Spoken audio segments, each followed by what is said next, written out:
Okay. Yeah, so when you're building a lean-to, so when you're building a lean-to, normally you do use like a branch, and then you put the like blanket over it, and then you take some rope and secure it. If you don't have a like emergency blanket, you still would take a branch and then cover that with other branches.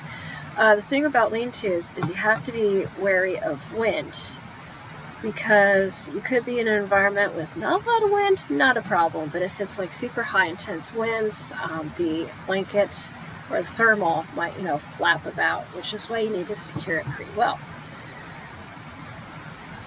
Yes, so when it comes to lean-tos, you have to be aware of wind.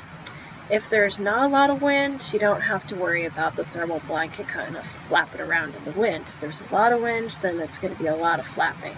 That's why you need extra rocks, so you can securely keep it down so it won't flap about.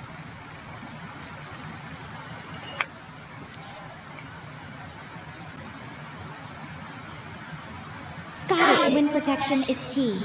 I'll make sure to secure it well with those extra rocks. This breeze is picking up a bit.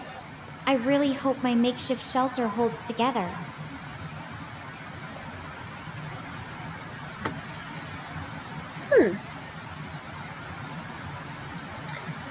Okay, so I think you got an idea for shelter. So the next thing you got to worry about is food and water. It's good that you have a water filtration system. When it comes to food, that's going to be a little bit more difficult because you do not know about the plants or animals there.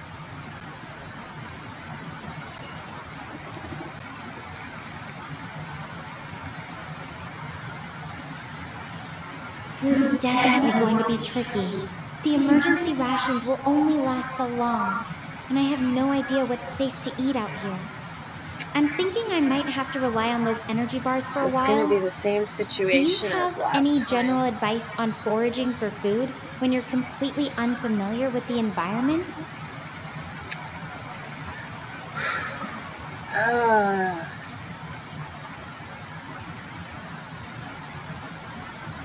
Yeah, when it comes to foraging, that's a little bit tough because it all depends on where you're at and what the geography is. Normally, people, when they go out into an area, they have like a book on foraging and the local fauna and flora so that they know what to pick and what not to pick. I would lend you my survival guide, but it's buried under stuff.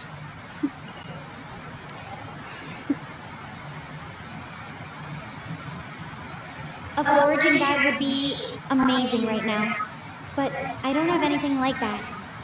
Since I don't know what's safe, I think I'll stick to my emergency rations for now. At least those are reliable, even if they're not exactly gourmet.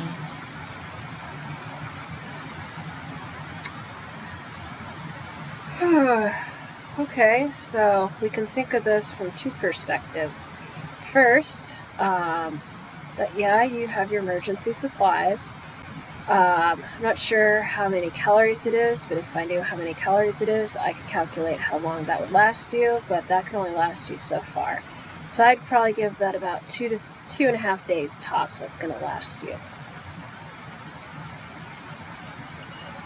Learned that from the first time I talked to her. Yeah. 2 days at most. I ration them carefully. It's not much time. I really need to find other food sources soon. Do you think it's better to focus on finding something edible now? Or should I prioritize getting to those mountains for cleaner water first? I actually asked my survival expert, and he told me that water is usually the first priority. So I would head to those mountains. Again, if this was, hey, there's a stream nearby, then you could probably use the filtration system, get water from there, but I think mountains is going to be your best bet.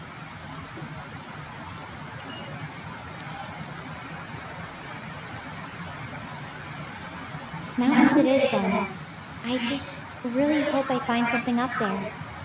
Caitlin, I should probably wrap this up soon so I can get moving while it's still Finally, light she out. pronounces my name Is there right. anything else you think I should keep in mind before I head out?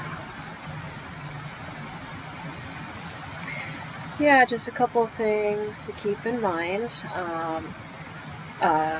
It's probably going to get hotter, so you need some kind of sun protection. Be aware if there's any predators.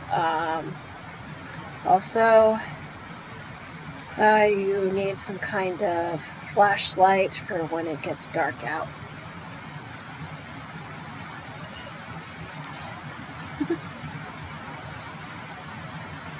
Got it.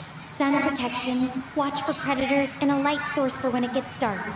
I'll do my best with what I have. Wait, my suit's comms just picked up something, a distress signal.